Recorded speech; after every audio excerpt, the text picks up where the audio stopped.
Hindi siya pwedeng mag-date-date muna o mag-girlfriend-girlfriend. Bawal yon. Kailangan muna mag-aral. Paano yung pag-aaral mo? Paano yung pangako mo para sa nanay mo? Nagpabuntis si Rachel sa kung sino mang lalaki. Buntis si Rachel? Lumayas ka! Rachel! Gagawin ko ang lahat para maging okay, ha? Iuwi na kita sa amin. Bakit kasama mo siya? Pakasal na ho kami. At magkakaanak na rin ho. Maura. Taga dito pa si Junior. Labsat yung apelyido niya. Oo, kilala ko siya. Diyos ko, sino ka? Nakilala mo na yung babae niya. Nandun yung mayaman niyang pamilya, parang sinusundo na yata siya. Kahit na anong gawin mo dito sa pamamahay ko, kung bobot kalahati ka naman, walang mangyayari. Nay, ano na naman sinabi mo kay Rachel? Tinuturuan lang ako ni Aling Laura sa kusina. Napaso ako. Excuse me.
Ano, napagod ka rin, ano?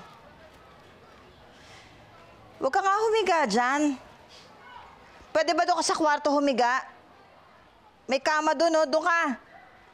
O baka naman gusto mo ipaglatag pa ka na rito para naman di naman nakakahiya sa'yo, Donya. Baka pagalitan ako ng anak ko, no? Ano ba?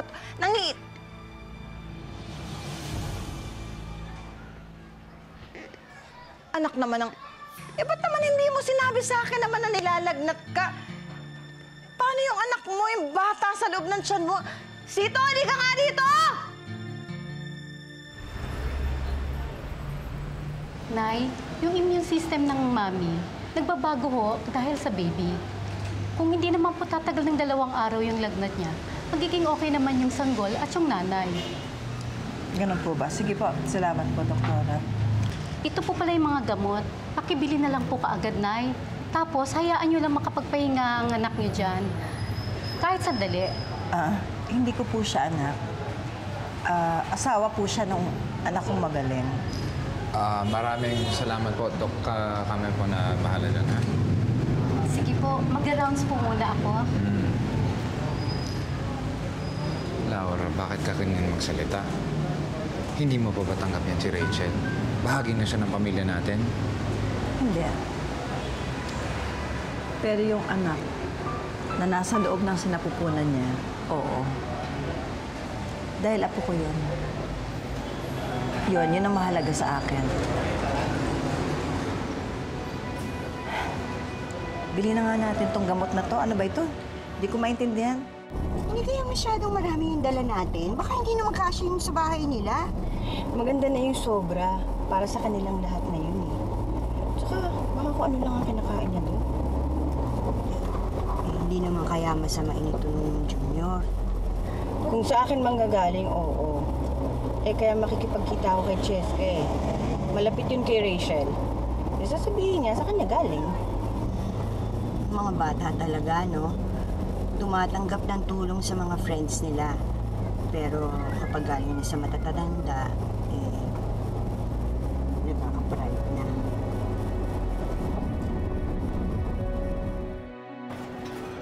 Hindi ko nga maintindihan eh. Ano nga ba ito? Tumatawid na tayo. Mamaya na yan, ha?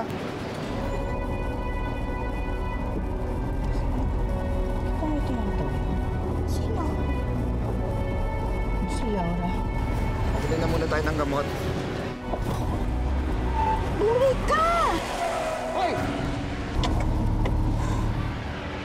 Ano ba? Ang lapit nun, ha? Malapit yan ha! Papatayin mo ba kami? Lumabas ka nga rito! Tama na, tama na.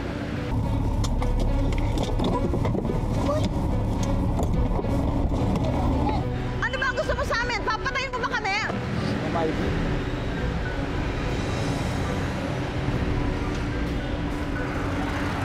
Kita mo nga naman oh. Sa lahat naman ng lugar na pupuntahan, dito ka pa talaga nawala. Tapos ka na?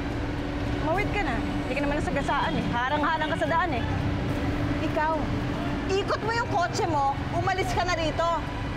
Ma'am Ivy, Maghahasi ka pa ng lagim dito sa lugar na to. huwag mo nang patulan. Halika na. O ayan, sinasabihan ka na bago mong chuchu. Sundin mo oh. Ayan oh, umalis ka na rito. Sino ka para palayasin ako? Bakit pag-aari mo ba tong lugar na to? Ha? Bakit? Gusto mong bilhin itong lugar na to? Para pahirapan na naman ako, ganon? Gusto mo akong pahirapan na naman? Gusto mo yon? Kaya ko. Bibilhin ko yung lugar ninyo. Bubudburan ko ng asido yung lawa ninyo. Parang yung ginawa ko sa mukha mo. Talagang nangahamon ka. Laura, tama na, tama na. Hinahamon mo ako. Saan mo ko papupunta kita? Mamalik ka na. Bumalik na lang tayo. Palibhasa mahirap kami. Mata pobre ka talaga. Tama na, tama na!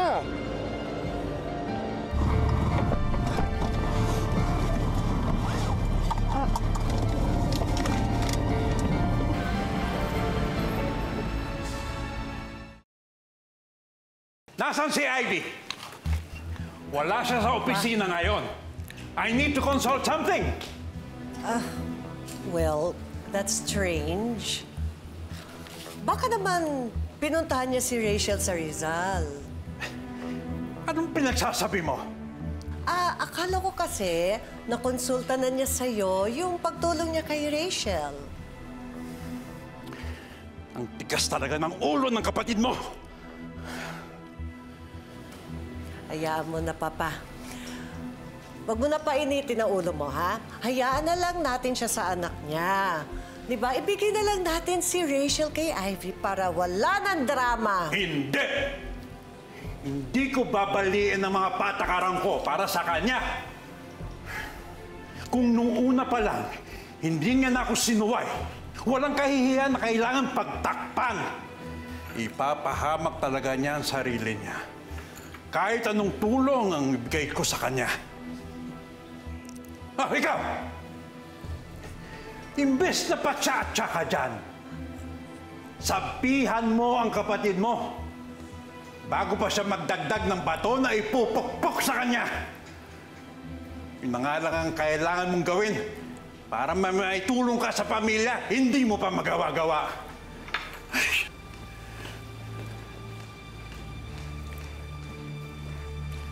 Ito talagang si Ivy, oh.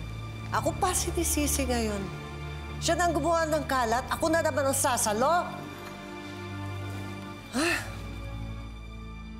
Itong asawa ko, pag pinapagod mo yung sarili mo, pinapagod mo rin si baby. Sabi lang naman ng doktor, nag-a-adjust daw yung katawan ko. Parang ako sa buhay ko ngayon. Pero hindi ako nagreklamo, ha? Pinapahirapan ka ba ni nanay? June, of course not. Rachel, di mo kailangan magpabibo sa bahay, ha? Ako nagdahil sa'yo doon, kaya toka kita. Pag pinapahirapan ka ni nanay, sasabihin mo sa akin, ha? Para poprotektahan kita. June, hindi. Walang ginagawang masama si Aling Laura. Tsaka ako naman din yung nag-sign up dito, eh. Ngayon, hindi lang ikaw yung dapat kong pakisamahan. Siyempre, kailangan ko rin ma-win yung trust ng family mo.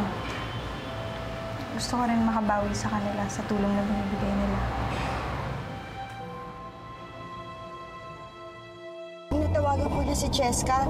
Okay naman daw na bukas na lang kayo magkita. Gusto mo bang mag-pullover muna? Of all days, Bibsy! Talagang humaharang yung babae niya para hindi ko makita yung mga taong mahalaga sa akin! Baka talagang maliit lang ang mundo. Huwag mo nang isipin yun. Pwede naman sigurong coincidence lang yun, di ba? Na lecheng coincidence yan!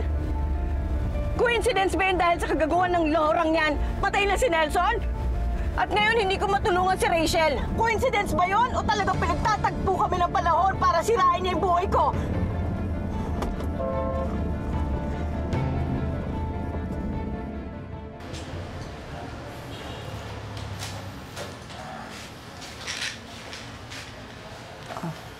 Eto na.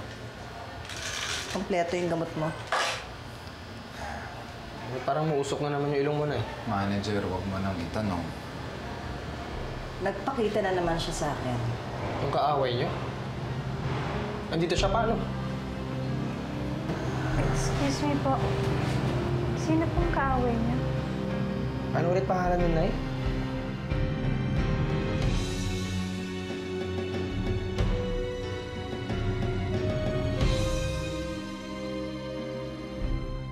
Manager naman, oh.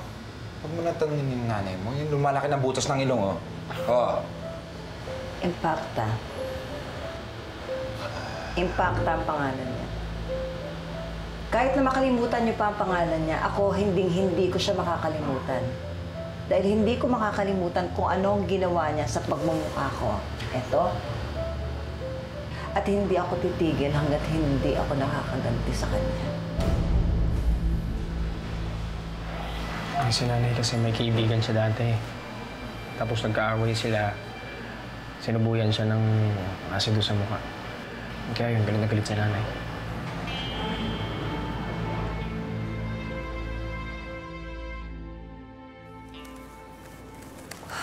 Ivy.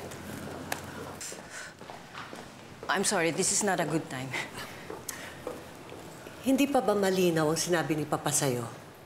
Stay away from Rachel. Hindi na siya parte ng pamilya natin. Eh, bakit ba? Eh, hindi ko na naman pinagpipilitan na ibalik siya dito sa pamamahay na ito, ah. And you cannot stop me from checking up on her. At saka pinaghirapan ko yung perang ginagastos ko sa kanya. Pera at oras na sinasayang mo sa malanding batang yon. Huwag mong tawaging malandi ang anak ko! Tsaka huwag mo akong igaya sa ibang miyembro ng pamilyang ito na walang malasakit kay Rachel. Kadugo niyo pa rin siya. Anak ko siya. Wala naman makakaalam, ah. Hindi ko naman pinapangalandakan para hindi mapahiya yung pangalan na pilit niyong inaalagaan.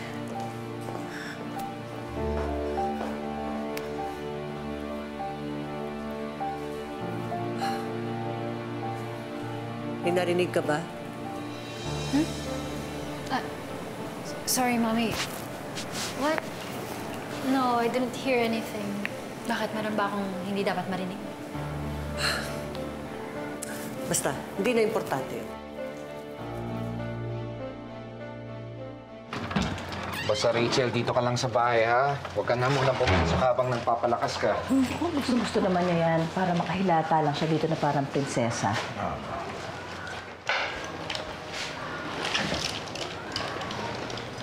Nay, parang kulang tong gamot, tsaka vitamins. Pang 2 araw lang to. Ay, nako. Pasensya na, ha? Kasi yan lang ang nakayanan namin, eh. Umayon ka na. Ba't naman kasi ganun, ano? Bakit pa ganun ka mamahal ng mga gamot ngayon? At ang dami. Samantalang no, ako naman nabuntis sa'yo nung araw. Hindi naman ganun karami. Alam niyo, hayaan niyo na. Si Junior, makakatulong sa akin sa pamamalakay. O, pandagdag gastos yan. Meron pa tayong bottled bangus, o, di ba? O. Pwede yun, ah. At sa iba talaga ito mag-isip niya dito ako, eh. Ang saya nyo. Ako naman ang mapapagod. So, ngayon, anong tingin nyo? Ilang bote kaya ng bangus ang kailangan kong ibenta para matustusan ko yung gamot ni Rachel?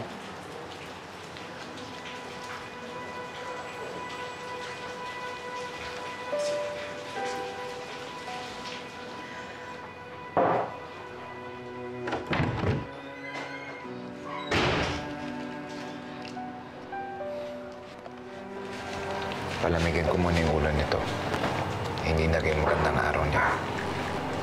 Pasensya na, Richard. Sige tayo. Laura! Laura!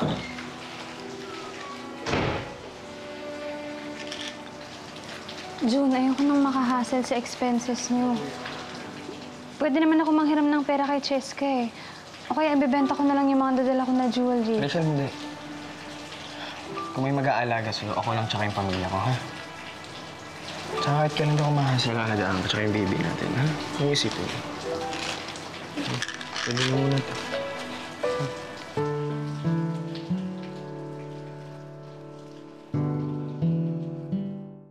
Daddy, I heard Tita Ivy and Mommy fighting again. Huwag mo nalang pansinin. Ano, tungkol na naman ba to kay Rachel? Maybe they're really concerned about Rachel. She's still your sister. Ayun na nga. Si Mommy naka-move on na. Pero si Tita Ivy, agit pa rin. Daig niya pa si Mommy kung mag-alala kay Rachel eh. Hindi niya naman anak si Rachel, di ba?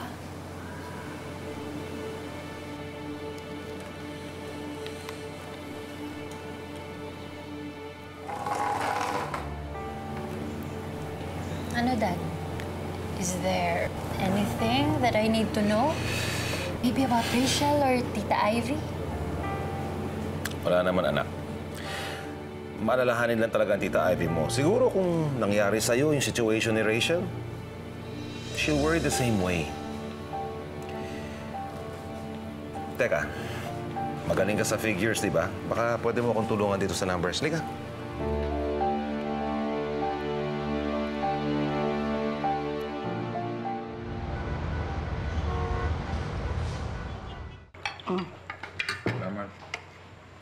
Pasok po.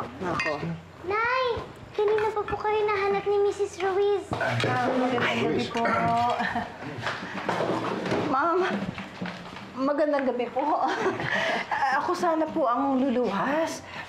Nakakaya naman sa inyo, kayo pa ang pumunta rito. Ako sana pupunta sa inyo bukas eh. Hindi na ako makapaghihintay na kung anong sasabihin ko sa'yo ngayon.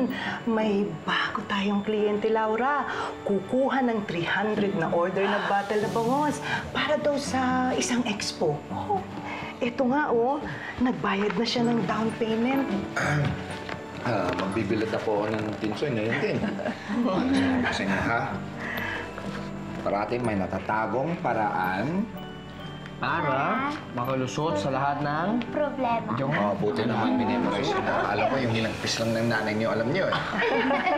Oh, paano? Hindi na ako magtatakala para hindi na ako gabihin. Salamat po. Oo, sige, sige. Hatid ko na po kayo. Okay, sige. Liga. Maraming salamat po. Ngayon?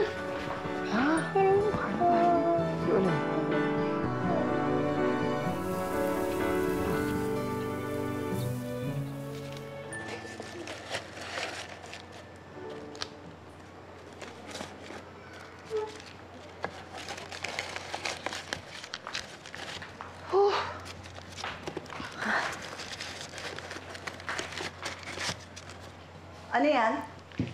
Ay, Nay. Nakagawa na po ako ng 200 bottles. 100 na lang po yung kulang natin para ma-reach natin yung quota natin kay Mrs. Ruiz. Tingnan ko nga.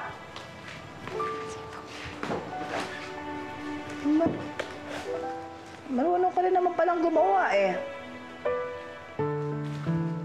Teka muna.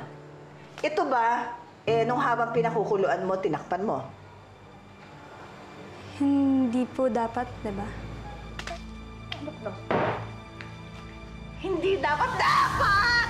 Kailangan pinakukuluan mo, tinatakpan mo. Wala na! Sinayang mo itong 200 boteng ginawa mo. Wala na, tinapon mo yung 20 mil. Sira ka talaga, boba. Tanga ka talaga. Pasensya na po. Anong pasensya na? Ubus na ang pasensya ko sa'yo, ha? Ikaw talaga, tatanga-tanga ka. Tama na ba? Malasakay, tama na! Laura! Tinapon mo! Laura! Ano naman nangyari dito? Ikaw talaga, sinira mo lahat. Nang ano? Ayan, yung asawa mo na yan. Nagsayang ng pera ko, tinapon ng 20 mil. Nay, gusto ko lang naman pong tumulong eh. Hindi ko naman po alam. Hindi naman kasi sinasadya ni Rachel eh. Ano, lahat na lang hindi sinasadya. Hindi sinasadyang mabuntis, hindi sinasadyang mapalaya sa bahay, hindi sinasadyang makitira dito sa bahay natin. Nay, si Rachel gusto lang tumulong. Hayaan niyo tulungan niyo, pero huwag niyo awayin kasi. Junior, pumasok muna kayo ni Rachel sa kwarto, ha? Sige na. Sige na! Nahihirapan ako, minsan sa'yo. Pag may Laura! nangyari sa akin. Laura! Tama na, ano ba? Laura! Laura! Alam mo naman nangangapa yung bata. Tumutulong, may sakit. Sinisigawan mo pa. Eh, paano nga sito palpakin, di ba? Sinayang, oh! 20 mil itong sinayang! Yung 20 mil na yan, gagamitin ko sana pambili ng gamot niya. At saka, paano natin babayaran yung puhunan natin kay Mrs. Ruiz? Paano? Nakakahanap. Ay, pakinggan mo. Oh, ano? Nakakahanap tayo ng paraan. Ano ba parati sinasabi ko? May lusot yan. May lusot yan. Akong bahala. Hindi. Akong bahala. Hindi! Shh! Laura. Naku, edi ito pa lang si Ma'am Ivy, dumadalaw kay Rachel. Naku, si Madam Cynthia mo, galit na galit. Pero alam mo ba, si Madam Ivy, walang pake. Sumasagot pa nga eh. Ang sabi niya, siya lang daw may pakialam sa pamilyang to. Eh bakit nga ba kasi gano'n na lang yung pag-aalala ni Ma'am Ivy dyan kay Ma'am Rachel? Eh, eto na nga. Eh, di ba, akala natin, itong si Rachel, anak ni Sir Charlie sa ibang babae. Oh. O, eh, baka mali tayo. Oh, eh ano? Baka, ano kaya kung si Rachel, anak ni Sir Charlie kay Ma'am Ivy? Anak ni Ma'am Ivy kay Sir Charlie? Baka lang yun, ha? Baka. Ikaw naman, baka masyado ka namang maka-assume dyan kaagad. Eh, ikaw nagsabi nun eh. Na magagawa ko eh, sa'yo nang galing. Pero pwede totoo, di ba? Pwede yan. Ako na. Bilis mo namang nakakuha ng racket. Sabi ko sa'yo, makakahanap ako ng paraan, di ba?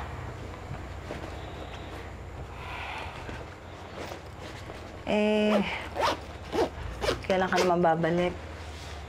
Bukas din. Mas marami akong mahulis sa dagat kaysa sa lawa.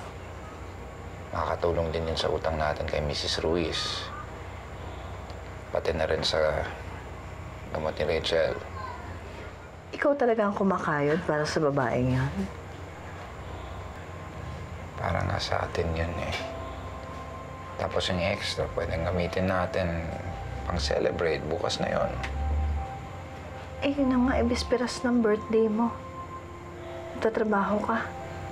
Laura, sinabi ko na para sa atin yun. Okay lang ka babalik. Bukas din. Ako pa.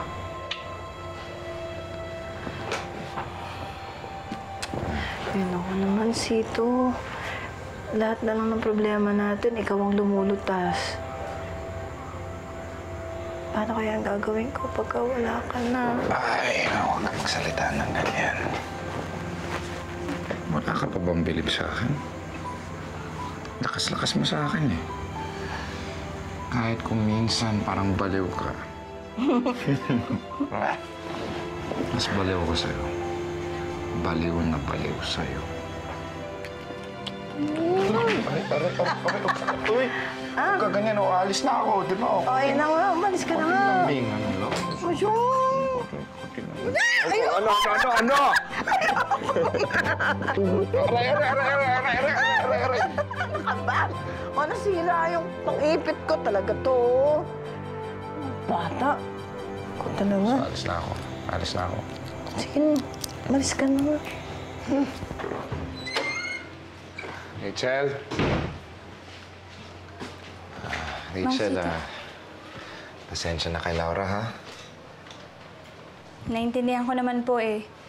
At saka nandiyan naman po kayo, pati si Gigi eh. Tinanggap niyo ako ng buong buo. Lalambot din yun sa'yo. Kapag nakita niyang napagkakatiwalaan ka niya kay Junior, kahit sa akin, matagal bago lumambot yon. Si Laura kasi, kasing tigas ng tapang kabayo.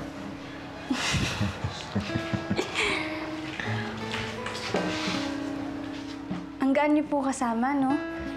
Siguro sa inyo po nagmana si Junior. Aba, dapat lang. Kwento mo nga sa akin kung ano yung mga the moves ba, yung mga the moves niya para may kumpara ko sa mga the moves ko. Kaano katagal ka ba niyang linigawan? Saglit lang din po eh. Basta nung nagkakilala po kami ngayong SEM, Mabilis na lang yung mga nangyari. Na yung Sam? Isang buwan lang yun, Akala ko ba... 2 buwan ka ng buntis. Ay, nalaman ko kasi nabuntis siya ng boyfriend niya. Niloloko lang siya, hindi naman siya mahal. Kaya alam mo, gusto mo siyang tulungan. Kaso doon siya tumatakbo sa boyfriend niya, niloloko niya.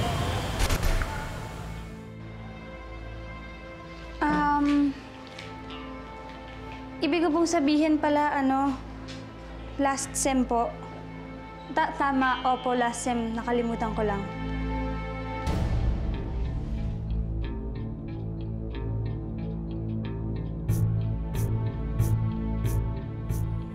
Meron ka bang hindi sinasabi sa akin? Ikaw ba yung ama ng anak niya o inaako mo lang ang responsibilidad na hindi sa'yo? Kunin na lang ni Ivy ang anak niya at lumayas na siya sa buhay natin. Ako na lang ba dito ang hindi nakakaalam tungkol dyan? Kaya pala kahit anong galing ko at effort dito sa kumpanya na to, si Rachel pa rin ang priority mo dahil anak mo pala siya. Nasaan na nga pala yung tatay mo? May sinabi ba siya sa'yo? Pare! Sino? Tulong! Ambulansya! Pare! Tulong! Pare!